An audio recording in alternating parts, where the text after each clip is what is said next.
Welcome to the Equity Institute's podcast on the purpose of public education with me, Vincent Perez. Today, we're going to speak with Fernell Miller.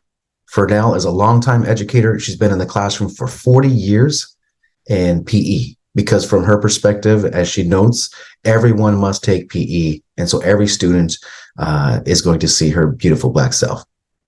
Fernell leads racial healing circles, supports students in so many ways.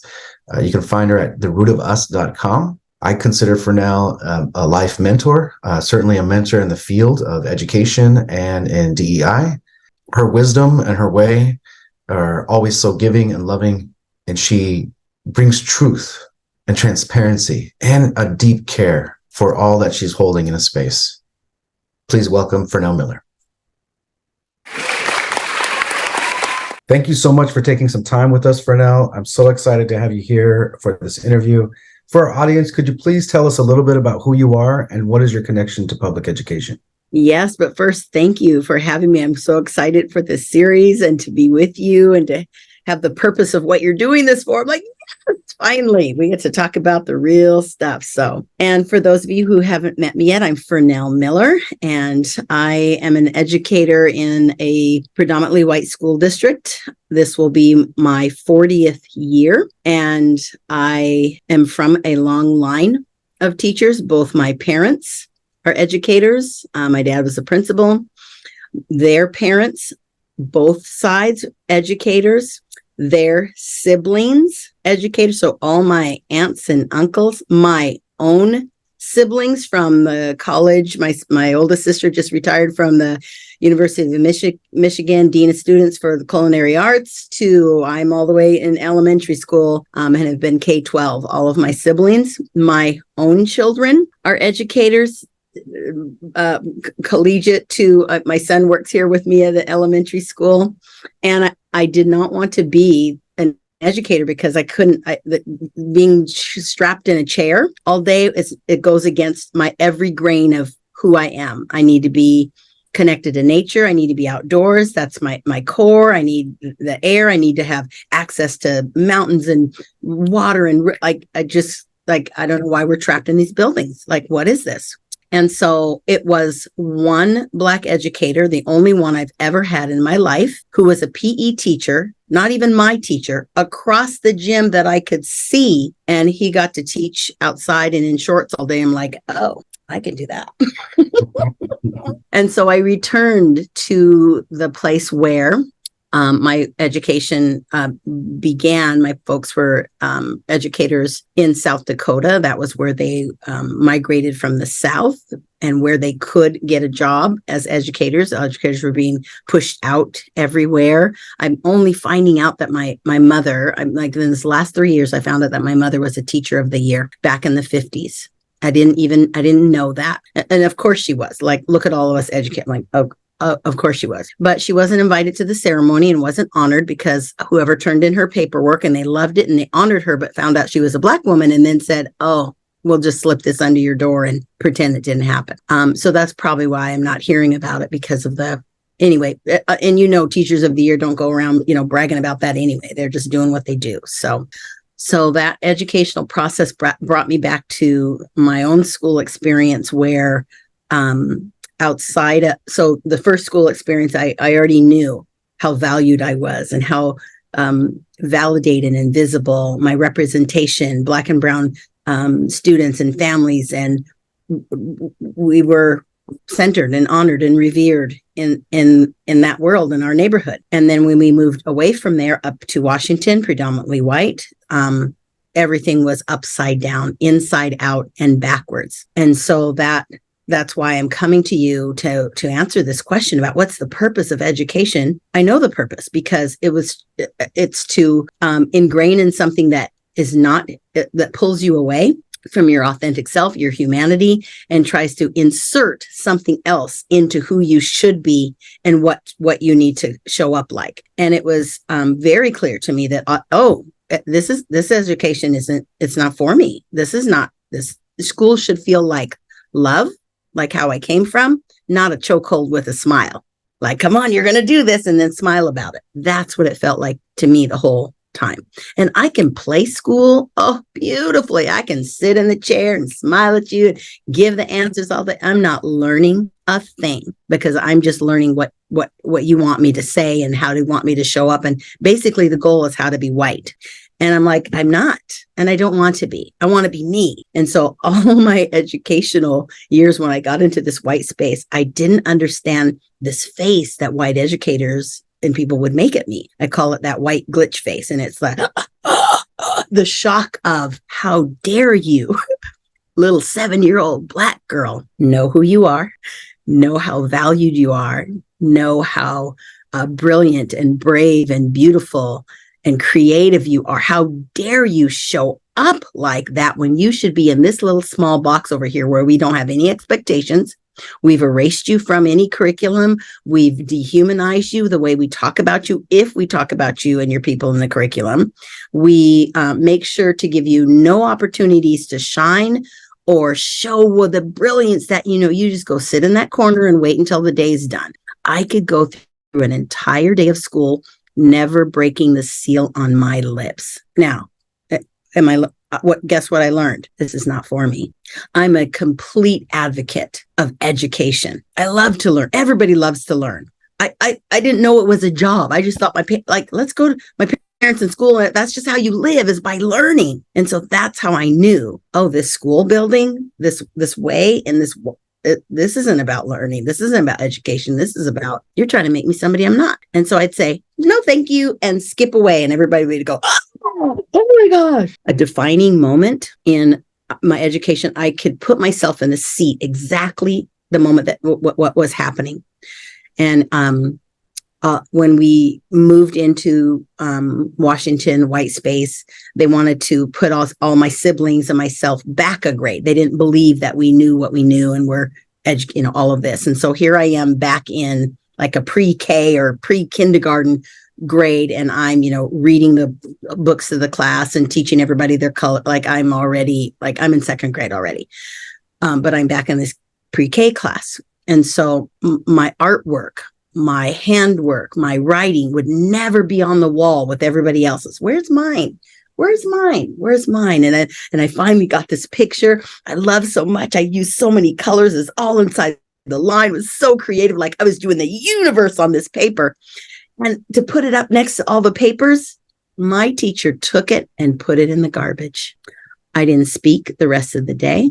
When I got home, my parents always asked 2 questions. How was your day? And then how are you treated? Because they were listening for the time when I would wake up to the duality, the 2 Americas we live in, one for the white folks and how they're treated, and then you get treated like this. And so that was my wake up day. And I went home and I told my dad what happened. I did this beautiful work. I was so proud. And she put it in the garbage. My dad got back in the car with me that day, drove back to school, had a conversation with the teacher I don't remember all of the, I'm 7, but I know that he wasn't, raising his voice or going up. He was just talking to her like she had some sense. And she bent down and picked my paper up out of the garbage and put it on the wall where it could be to let me see that I was valued. Don't you dare throw my daughter's value away, and put it up on the wall where it belonged, and right in the middle. And later I found out she put it in the garbage because she didn't want my picture to make the other kids feel bad. They weren't coloring in the lines or couldn't hold the crayon, whatever it was.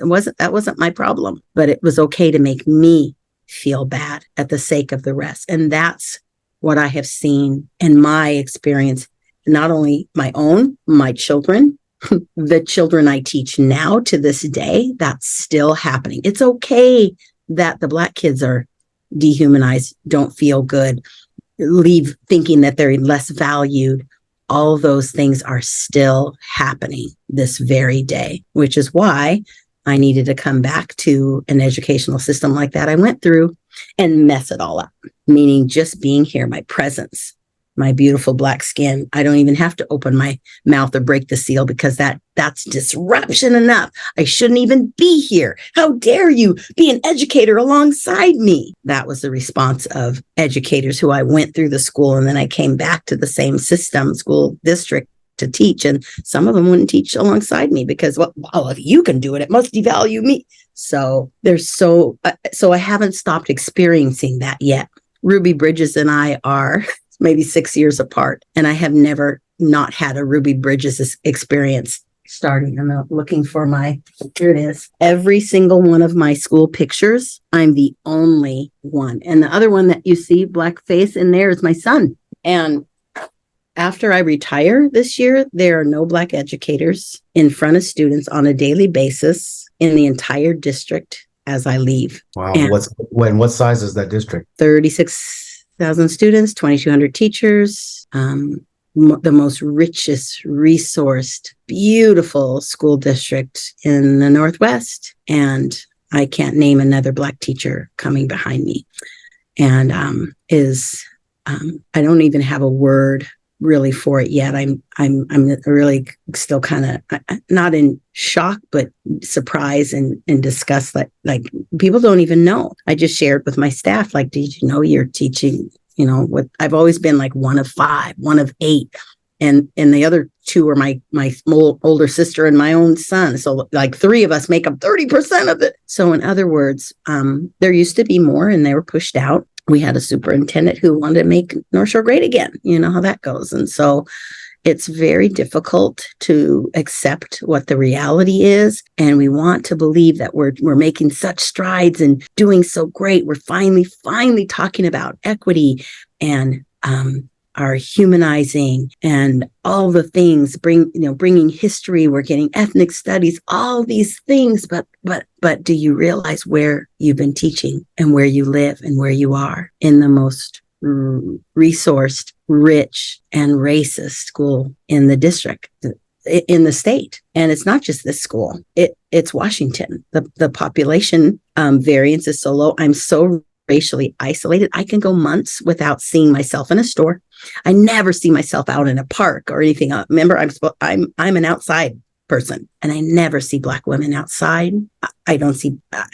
It's just so daunting. And if you're from here and you're raised in this bubble, you don't know. And so it's not like I'm, all angry at the people. Like if you don't know, you don't know. But once you know, what do you do about it? How do you go forward about it? And so that's what I'm doing here is I need to make sure you know, and that the world, the bubble that you live in is only that much of the whole world and our beautiful diversity that makes us the world and us human. And if we only get a bird's eye view of it, then how human can you be when you only get one version or 2 versions of it? Not very. And so it's very painful and exhausting to exist in these spaces. And so I'm here for not only kids who look like me to be a mirror to make sure they see, at least one teacher across the, somewhere to see that they are represented and can do it. And also a window for kids who don't look like me. So they have a chance to have an experience and a relationship that's real outside of the TV, social media, the textbooks, and all the things that say who I'm supposed to be, but you actually get to experience who I actually am. And that gift that I give of my authenticity and relationship, that's what I get back. That's what's carried me and kept me here in this district and in education that long, is because of the relationship and what I learned from students and what they learned from me. And has nothing to do with the textbooks, which is why I teach PE, because guess who has to take PE? Everybody in the state. And you get to have me. Okay, so my evil plot is working, but it didn't work to the point where I get anybody to come behind me. And okay, we'll deal with that. But the legacy is that I've been here and built relationships. And those kids, I've had a front row seat to the most beautiful families and relationships, to see their child from birth to high school and college and beyond. And those relationships keep coming back and gifting me, and the love still continues. So I'm not mad about anything. I know that I have such rage. I'm furious. I'm enraged about it. And I love my rage because better than anybody what I do with my rage. I build with it. I build beautiful programs. I build beautiful human beings. I build beautiful spaces so we can all exist. That's how meaning I get to critique it the most because I'm closest to the harm. I've been harmed right at the epicenter of what education has been all about, which is to wash away my brown, black identity and replace it with something that's not true and not right and not me and not mine. And the reason I know about education is because it didn't work on me. I already knew my humanity mattered. I already knew. And so my roots are too deep. I love myself too much. And I'm not going to do anything that goes against the way I love myself. I don't want every child to know how to love themselves, care for themselves, honor themselves. So then whatever oppression, abuse comes against them, that they won't be moved, swayed, uprooted. So I just keep staying here and watering that and shining the sun all over it and giving the proper amount of shade and nurturing and just building the kind of human beings I want to have the future with. And it's... Thank you for sharing. So what I'm hearing is that you have this core sense of self and self-love and self-worth. I'm going to come back to this idea because it sounds like something was working in the beginning. And then you say you got to Washington. And as we are here at this recording, over half of the students in Washington State are students of color. So I just want to note that fact. And then hearing that, being in an affluent part of the state where it's very segregated, right?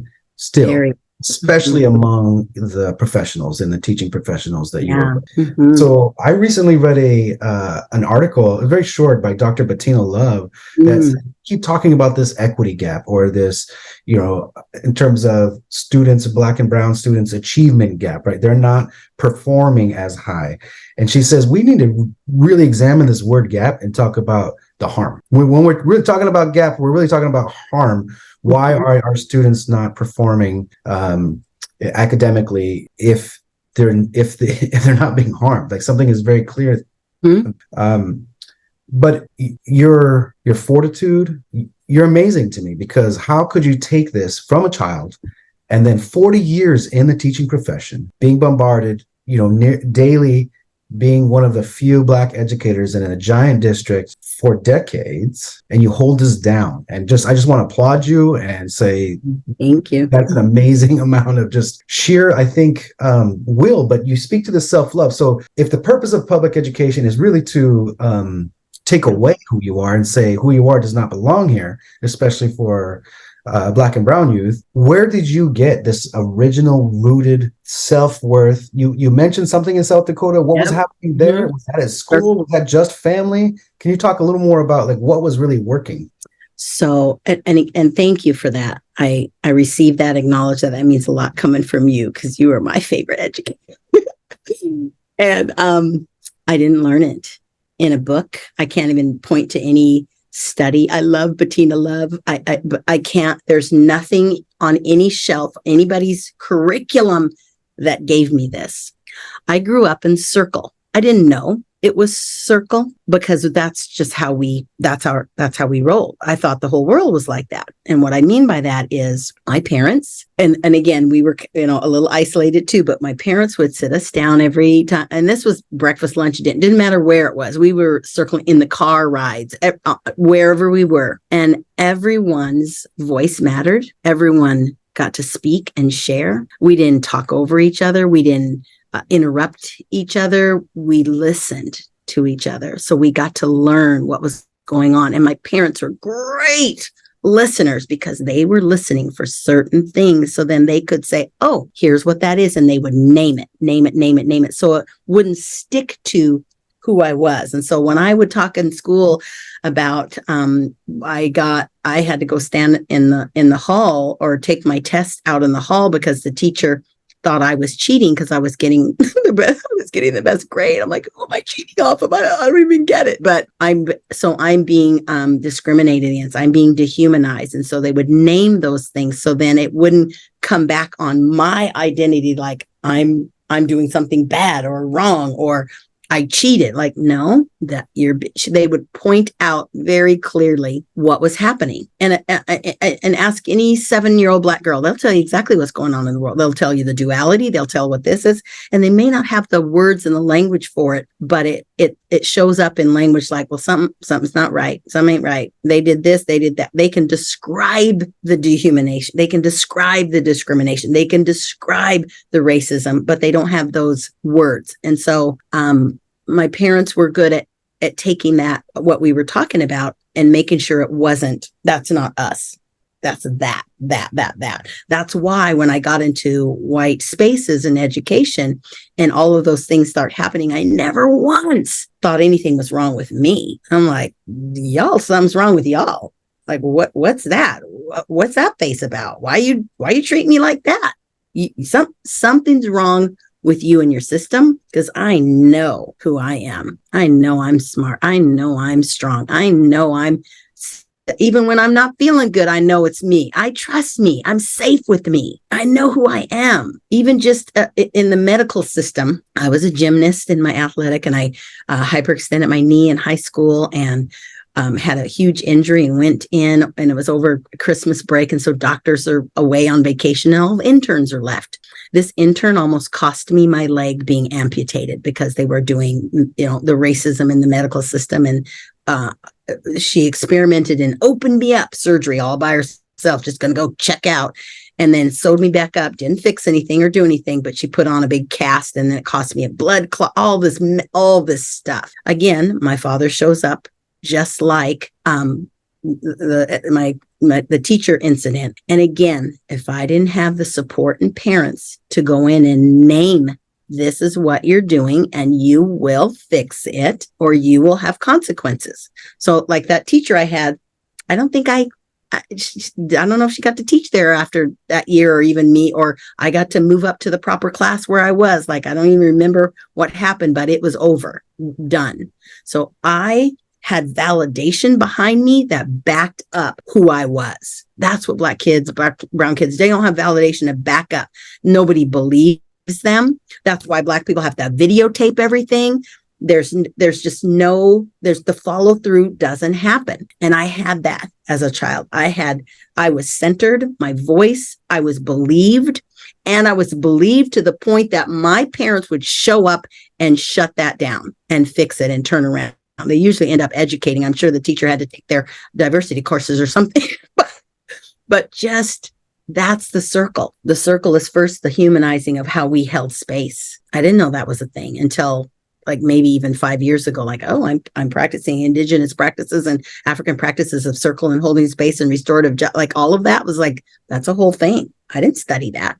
I grew up in that. And then justice, I got to see justice, expect justice, count on justice happening. And so I have been unafraid to walk into any space, and I dare you to challenge who I know who I am. Because look who I got behind me. I know what justice feels like. Black and brown kids, we don't know that. They don't know that justice in these school systems. You just go sit in the back and wait until you rot. Oh, wait, let's throw you away in the special ed system. Like we don't know. They don't know that. And so as that was happening to my own kids, as we're going through school, they got to see, oh no, here comes mom, here comes dad.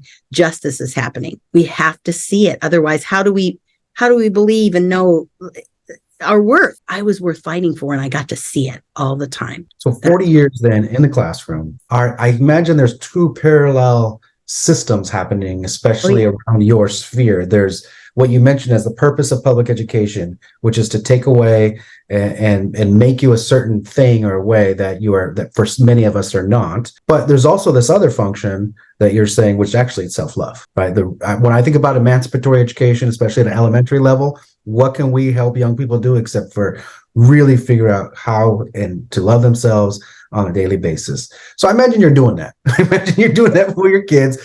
That's just how you roll, what you're doing. And you're the one who pointed that out to me. Like, I didn't know I was doing that. That's just how I roll. And so when we got into our 2020 space with all our youth out on the pandemic, who we couldn't go to school, where do we go? And we found ourselves with a beautiful basket, a bouquet of youth. And that's what they said to us, like, why aren't we doing this in school? Why aren't we practicing our self-love? Why aren't we holding space and doing circle? Why don't we do this in school? And I'm like, I don't know, baby, I don't know. I am in my gym over here, but Well, I'm curious if you could talk more about that. So if what's working is circle, and how do you use that in your career? Is that something you're having yep. with students? Is that Mhm. something you're inviting educators or PLC to do? I'm curious just about your career and how you've actually kind of woven that into your practice. Yes.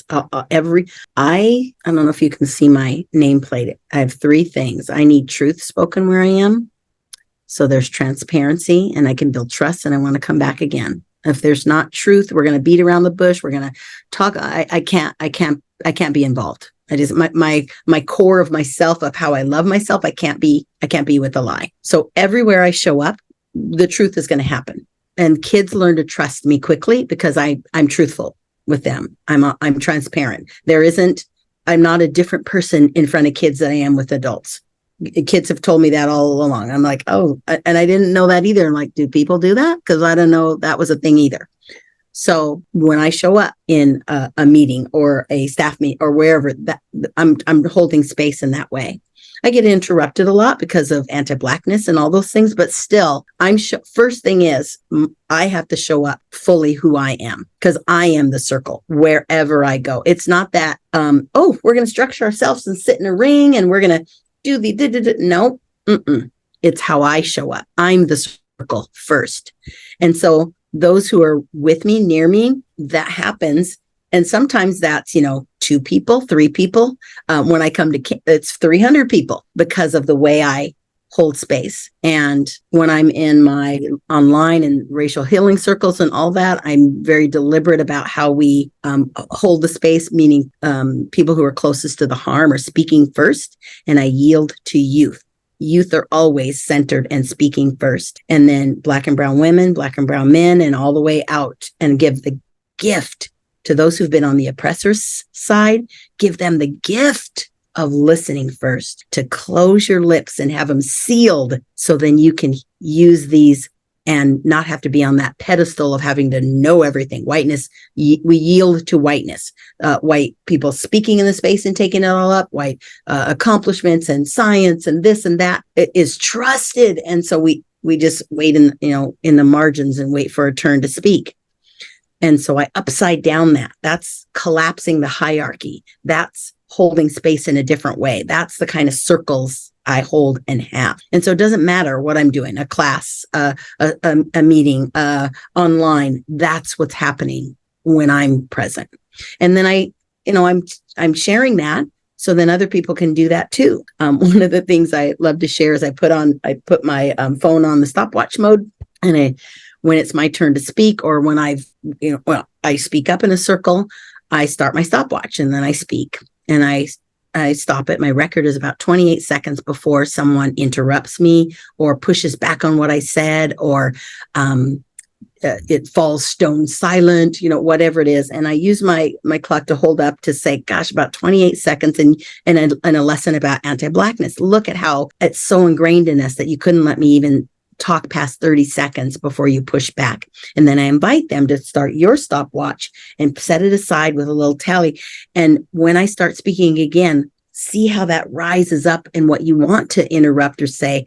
You go ahead and jot that down to let yourself know that you're working on that. That's how you start to practice that and undo it. And then those of you who do know that I get interrupted, or you notice that Black and brown people get interrupted when they speak, you can say, gosh, I want to finish in hearing what Fernell said. Can we come back, and recenter my voice? I want to hear what the youth were saying. And didn't the youth just say that a minute ago, and give them honor and credit for what they said? So I'm talking about authenticity. I'm talking about our way of showing up and being our most human self. That is circle. Whether you're sitting in one, standing in one, out on the basketball court in one, in the boardroom in one, that's you. How are you showing up with your humanity? How are we practicing that? And formal circles, are a way to practice that. And we're not practicing our humanities in school. We're practicing playing school. We're getting to maybe learn about things that we're interested in. We are practicing ways to regulate ourselves to be at school, but we're doing nothing to address how come I have to regulate myself so much at school to get through a day that's excruciating to get out of here. That shouldn't be the goal, is let me regulate yourself so you won't have a fit. Is why aren't we in circle having this space and showing up as so I never want to leave. I don't want to leave school if I could show up like that. That's what the kids in our circle would say. We'd have an hour, each day. And then we had to give them their own line circles on Thursdays and because they don't want to stop doing it. This is the way they want to learn. They show up for every day of the week on Zoom that they hate, just so they can be in a space where they can be their most full, authentic self, learn and share who they are, receive and learn who others are, and not have the dogma of trying to be turned into something you're not. It seems both simple and profound. This practice of circle.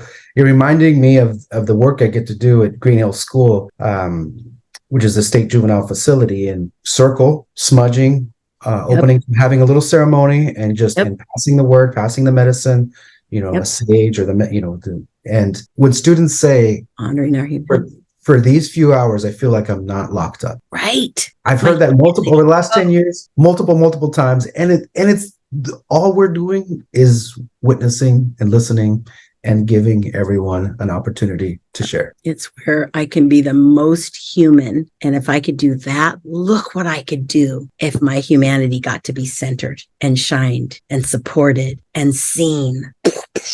Like, we wouldn't have any problems if we could do that. And what I think it's coming up against, or what it's combating really, is this, what you explained about how do I have to regulate myself for a day just to be at school? Well, it's because what you're really learning, what we're really reinforcing, is compliance. Right. I mean, what are we learning is how to be managed workers, and to not listen to my heart or the calling or the inclination of where I want to do right now, whether it's to move or to draw or to sing. Even to stand up. Even to stand up.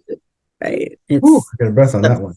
Simple and profound at the same time. I know. I'm so grateful to you, Equity Institute, all of the educators, practitioners and consults that I've been alone in this for so long. And I don't, you asked me, how did you do it from going crazy? Really? I don't know, because I just knew that this is so wrong. I can't do it. And I'm not alone in that, because the kids, the youth, the students are always with me in it. I'm talking about I was alone in it with adults. Yeah. And there's been a few, my colleagues, educators that have been with me a long time. They know, they see me, they understand, and they ask me the same thing, like, how are you doing this? And if the youth, nothing moves forward if the youth aren't the head of it. Look back in history, it's always our young people.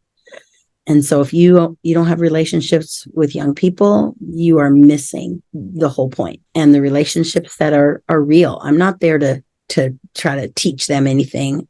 I'm there to help them practice their humanity, so they're the kind of humans I want leading me when I'm 62, but meaning that. And so look to who was your leaders, who did you look to as a youth? And we always ask, who's your favorite teacher?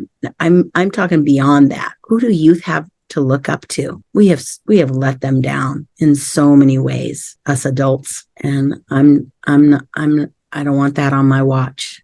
I want them lifted and centered and seen and supported. I want to be the justice that shows up like my dad shows up. I want to show them that. That's what our institute and meeting every Wednesday night. And I want to open whatever door, knock down whatever, build a new wall, take it and do the whole, not restructure. What was the word you use? I want a revolution. A renaissance. There's renaissance about it. So I'm with you. I'm locked in solidarity. Oh, come on, let's get it.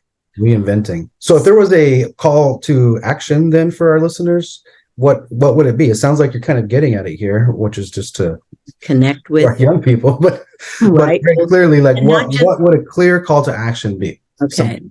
Well, and I love teaching adults how to do this, is to close your lips and think of that example I gave. Don't break the seal on your lips until the babies are done talking. And guess what? They're never done. And so when you're in space, it's not just, oh, go sit and listen to youth, because everybody likes to go, oh, let's hear what the youth have to say. And I protect my youth from that. I hate that tokenizing thing. And they know that. They're just waiting for you to be quiet so they can get out of there. Like what? Because you're not going to do anything they say anyway. So why bother? It's a cycle that needs to be completely broken. And so that's my call to action, is stop that tokenizing, listening, and having youth come in and talk to you. And then do not bother them unless you are fully prepared to do exactly what they ask you to do and back it up with full force, money and everything. Don't bother they just need to be youth and be kids. Leave them alone. They don't need to be doing grown-ups work when you're not willing to do your own work. So first, get yourself right. Get your own humanity right, because kids will see that coming. They'll just go, oh, not you. The way you show up is the measure of humanity they want to match. And if you don't show up with any humanity, they're not going to match you, and you will find yourself not around youth. Hello, there's your wake up right there. So if you show up with your authenticity, your vulnerability, your honesty, your truth, your true self, guess what? You won't have to find or beg kids to be around. They'll find you. I didn't find all those root of our youth. They found me and you and Aaron and Molly, and they found us, because they know, like, oh, these are the kind of human adults I want to be connected with. And then they're changing the world. Thank you. For now, this has been always wonderful to talk with you and learn from you and collaborate with you. I'm grateful to be collaborating with you. Thank you so much. I've worked really hard to think about being a safe person, and particularly being a safe man. And as a Black woman, teaching, hundreds and thousands of, how many children have you taught at this point? You know what I mean? After a 40-year career, 40 years in education, right? PE and everybody coming through your secondary. I know you've been at all levels. I guess mostly I just want to share my gratitude and say thank you, and that the stars, aligned, and somehow I met you. We've been in similar circles, and I just want to say I'm really grateful for your influence on my career and my life. And thanks for being so trustworthy. Thank you for seeing that. I have a quick answer for you about the trust. I trust myself in segregated spaces. I only had myself to trust. And so I knew how to be safe with myself, safe with my family. So wherever I went in the world, I knew that if I didn't come back with my own safety, I wouldn't come back at all. That knowledge of an understanding of the sharp edge I was living on between life and death, I knew what I had to do to get home so I could go another day. I'm still doing that. And so when I show up, that's what's happening. I'm honoring myself. I'm honoring the people I'm with. I'm showing up as I think my humanity shows up as an invitation instead of oppression. And so I've been asking that in my circles lately, is how is your humanity showing up? Just walking in the room. Are you an invitation? Or are you an oppression? People can feel that energy, kids especially. And so I've had a lot of practice, because I'm in front of kids, 400 kids every day. Like, I don't have anywhere to hide. And so it's a skill to practice, is to practice trusting yourself, practice showing up in a trustworthy, authentic way. There's no other way to do it besides with yourself. And so here we are, meeting, years later, and kids tell me, like, you're the same person I knew when I was 7, and now I'm 37, and I still have that same trust and value. And I rise to my higher self when I'm near you and with you and get to interact with you. Thank you. Thank you for your time. Thank you for your wisdom. I'm so grateful to share this space and some time and this recording with the world. So I look forward to a few more of these. I think we got a few more, and I look forward to reading all this someday in your book, because I'm sure I bet you got a whole series. I know, you keep telling me I should shake a book out of this sleeve and out of this sleeve. Oh gosh. Well, now that I'm retiring, I might have time. So Very cool. Thank you so much. I love you so much. Thank you for that.